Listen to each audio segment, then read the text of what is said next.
Breaking news. Please stand by for another C2C World News Now current event. And let me make it clear. We are considering additional sanctions, and we are also, let me make it clear. In the Syrian city of Aleppo, rebel-held districts are turning into traps for civilians. The militants in control are stopping residents under threat of constant shelling from leaving the area and crossing into the western part of the city, which is under government control. Ragis Diev reports. Checkpoint number 1, Bustan al-Qasr. This is actually the checkpoint that the Red Crescent tried to use when they tried to deliver food and aid to East Aleppo the last time. They were refused. East Aleppo is on total lockdown. Nobody is allowed in or out. Not the sick, not women, not children. My uncle and 3 cousins are living in eastern Aleppo. The last time I saw them was a year ago. The rebels don't let them leave the area. Checkpoint number 2, Salahuddin. Not a pretty sight, is it?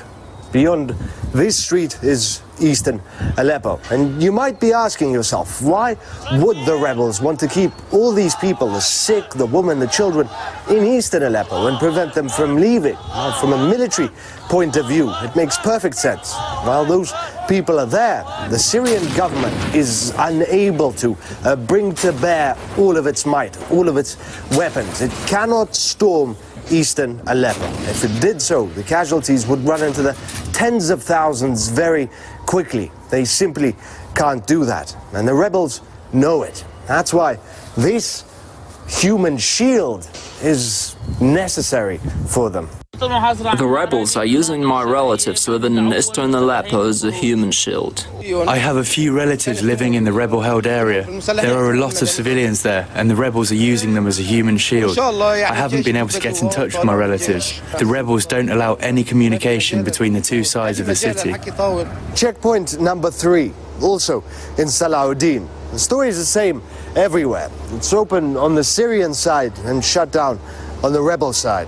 Ever since Aleppo was surrounded, the rebels and Islamists have understood that their positions here are weak, and keeping hundreds of thousands of people locked down in there isn't winning them any favors among the locals.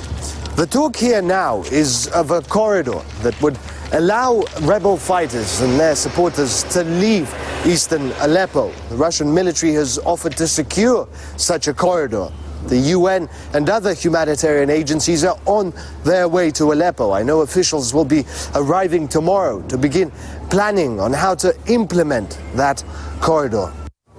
Now, Russian Foreign Minister Sergei Lavrov and the U.S. Secretary of State John Kerry met today in the Swiss city of Lausanne. The diplomats discussed possible steps to revive the Syrian peace process.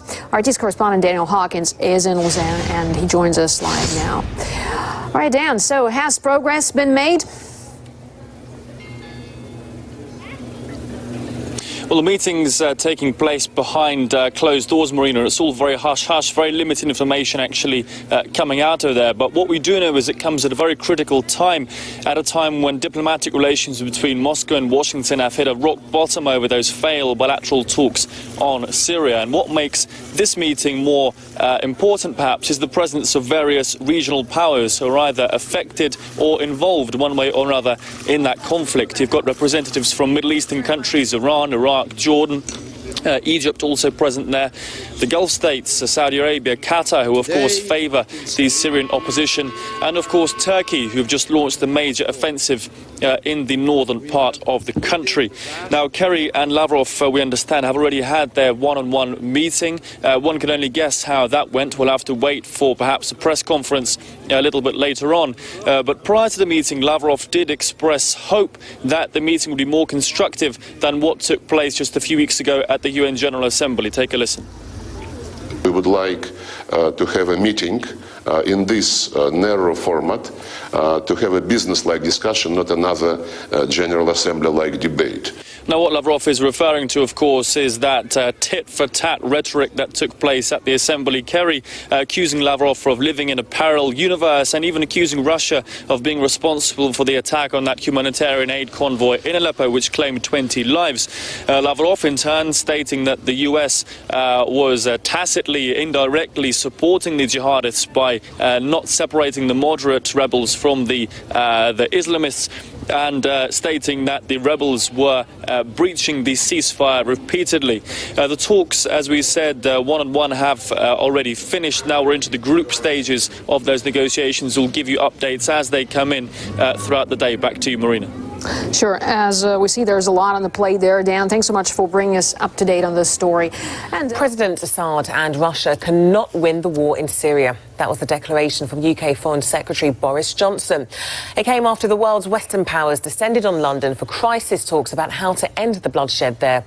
After the 10-nation meeting, both Britain and the US have warned that they're looking at imposing fresh sanctions on Syria and Russia over the siege in the city of Aleppo. Sky's David Bowden reports. Can we do a handshake, please, gentlemen? US Secretary of State John Kerry has put in the hard yards, and many of them, to try and stop the killing in Syria, but so far with little effect. This weekend he's been at it again, the latest talks hosted by Boris Johnson in London and attended by other European and Arab diplomats.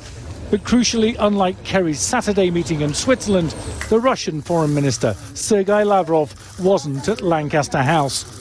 And the key to any real progress lies in having Moscow on board. In order to get something done about it, you've got to get agreement from the Russians and the Syrians for it. And as yet, there doesn't seem to be any way to achieve that. Seems to me what we've got to do is find areas in which we can find some agreement. I'd like to think that humanitarian was one of them, but there may be others in which you could start to creep towards something like this. It is, of course, what is needed now, but what is really needed is a long-term strategy towards the whole of that benighted area. While the international community talks, the Assad regime, supported by the Russians, continues to target what it calls terrorists in Aleppo. There are around 8,000 anti-government rebels in eastern Aleppo, but there are more than 250,000 civilians, and many are being shelled. Attempts at a ceasefire last month to allow humanitarian assistance into the city collapsed in days, with both sides blaming the other. Now the would-be peacemakers have run out of patience with Russia completely. The real answer, I'm afraid, lies with those who are perpetrating it. And that is overwhelmingly the Assad regime and its puppeteers in the form of the Russians and indeed the Iranians. And let me make it clear, we are considering additional sanctions, and we are also, let me make it clear, President Obama has not taken any option off the table at this point in time.